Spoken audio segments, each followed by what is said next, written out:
That was Crawl by the former Me. That you cannot have yet. It is unreleased. Their CD will be coming out, I think, like May, June-ish is what I was told. So sit on that for a minute. Hype, and it'll be out soon. So speaking of the former Me, they played with you guys in December. That you guys had a big like Christmas show. What was it, December 23rd? Yep. Oh, yeah, that sounds about right. A couple days before Christmas. Mm-hmm. It was a good time. Yeah, the former Me guys have played with us a couple of times. They did Floor Fest as well, and like it's good to see those guys getting some good opportunities. So you had that show. Do you guys are you writing right now? Are you working on new stuff? Did you play any of the new songs at that show? Tell me what's going on with Tear Out the Heart. Okay, so Tear Out the Heart is we just started the pre-production and the writing and demoing process of our third full length on Victory. We're taking our time because we really don't like our second record. It's one of those things where like I'll be flat out honest with everybody. You rushed it? Honestly, no. It was just at that time the dudes that were in the band and we just all didn't see eye to eye. There was a lot of politics involved, and it didn't get rushed as much as I feel like we did explore a little bit too much. Like it was a little all over the place. Okay. So because we didn't know who we were as a band. Like I feel like our first record, we were all young and really stoked. So like it was more about just putting out a good product, and it was more cohesive. The second record was like we had a bunch of dudes that were into different kinds of music, and we were all fighting for like our voice, and you could tell that it's all over the place. There are some gems that I do dig on that record, but ultimately I am ready to do something that is like defining for the band and that we're all happy with. The guys that are in the band now are awesome, and we're all legitimately best friends, and you don't really hear that often. Or when you do hear it, you think it's kind of like cliche. Yeah, it's not true. Because I'll tell you what, like living in a van with people, you do see their sides. Oh, I'm sure. You see all of them, 100%. So, but I can say with full confidence now, we've done 3 tours.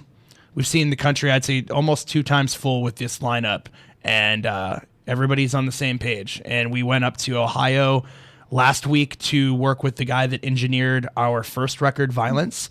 And we just laid down some new songs and explored where we're going to take the band. And it was very easy. It was very like quick. And I want to say quick. It felt snapped. Natural. It snapped. It's very natural with the dudes that were there.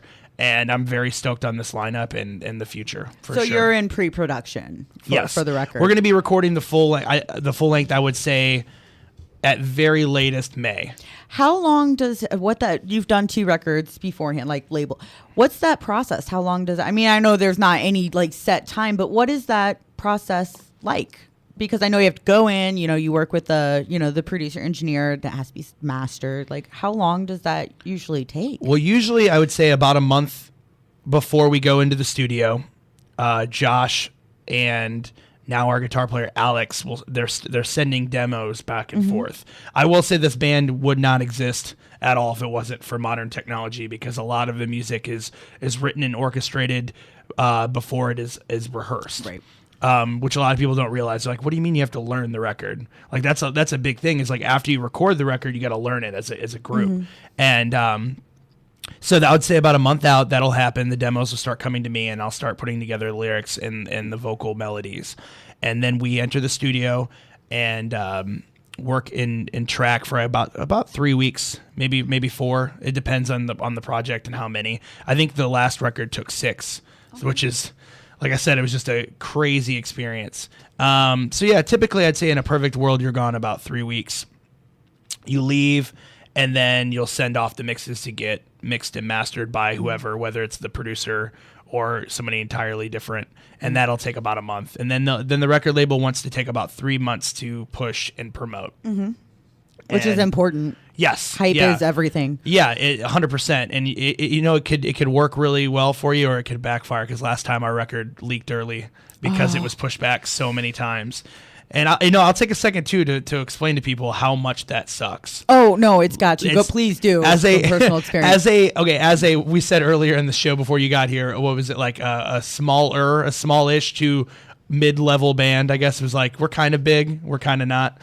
You're known, right? Yeah, as a smaller, established, struggling artist, and anything that you're doing, if someone takes your work before it is ready and does not pay for it, you are hindering the possibility of there being another work of art.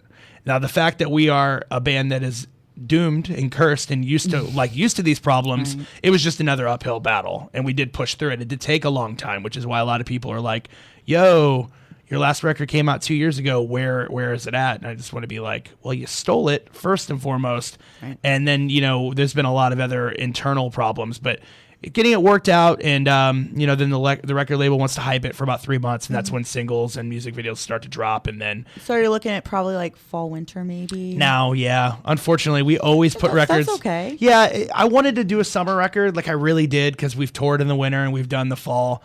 And it's cool. It's dangerous. Right. It is very, very dangerous. But I wanted a summer record, but it's looking like we're going to be spending the summer recording the album. So it'll probably come out, I would hope, October, like November. And then we'll, spend that and then probably do something like tour to the point where we can't anymore because it'll be too scary and too wintry, and then probably come back in the spring and do like a full, another tour. Yeah, like a full US ordeal. Let people sit on it, learn it. Let the new record, because I'm gonna tell you right now, I'm like really happy with it. Like it's early, and it's obviously it's my job to hype something before it exists. But I'm exploring things like with my voice, with my lyrics, and the band is just tighter. Everyone's getting along, and I think you can really tell. Well, I mean, I can tell just when you're talking about it, the difference between when you're talking about your last record and now your facial expression. You can see that you're stoked on it. And that's really awesome. We were talking on the break. Like, one of my favorite things is to see an artist stoked on their art and stoked on what's happening for their art, because it's like, again, you're living your dream. And I'm one of those weird people that likes to see that, Yeah. I live mine too, but it's like I like to help people do that when I can. It's awesome it's awesome to cross streams. It's awesome to like come on here and talk with you and see you doing your thing, and it's cool to go to different shows and go to different events, and you'll see, like we're talking about, to tie this all kind of into the community that is Count It, like what we're doing. You'll come out and you'll see almost everyone in my band there, right? And you'll see all of the former me there, and you'll see all these guys in all these bands, they're hanging out, which showing they legitimately like each other, right? And I think that shows. I think that shows in the music, and it yields like a very positive result. Well, that's super awesome, and it's right around 6 o'clock, so we're gonna have to get out of here. Like, again, I said I've got 4 venues to visit tonight, but I appreciate you coming in. I've had a blast talking with you. I want to give a shout out to Jess, because she's the best. She is. So she really is. And go check out Tyler's Tear Out the Hearts YouTube, because he did this really, really awesome cover with Dan Marsala.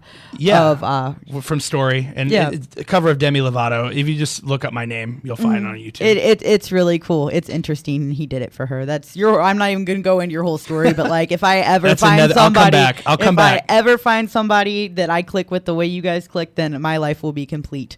So this is the last thing I'm going to play for you is off of our last record, and it's one of the songs I like.